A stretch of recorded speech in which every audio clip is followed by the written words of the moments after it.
క్రీస్తు కొరకు నా జీవితాన్ని జీవిస్తున్నాను. మన జీవితం ఏంటంటున్నారు? సిలువ వేయబడిన జీవితాన్ని జీవించాలి. భూమి మీద ఎట్లా గమనించాలి?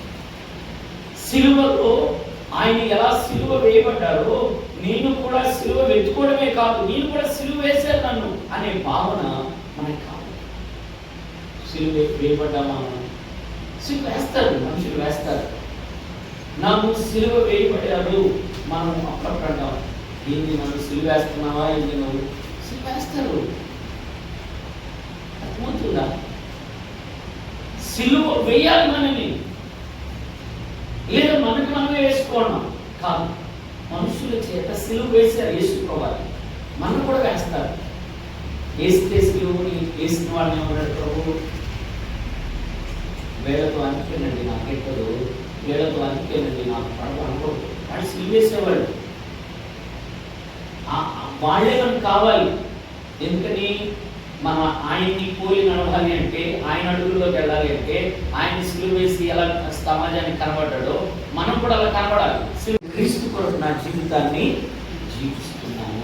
మన జీవితం ఏంటంటున్నారు? సిలువ వేయబడిన జీవితాన్ని జీవించాలి. భూమి మీద ఎట్లా గమనించాలి? సిలువలో ఆయన ఎలా సిలువ వేయబడ్డారో నేను కూడా సిలువ వెతుకోవడమే కాదు, నేను కూడా సిలువ వేశాను నన్ను అనే భావన మనకి కావాలి. సిలువ వేయబడ్డామా?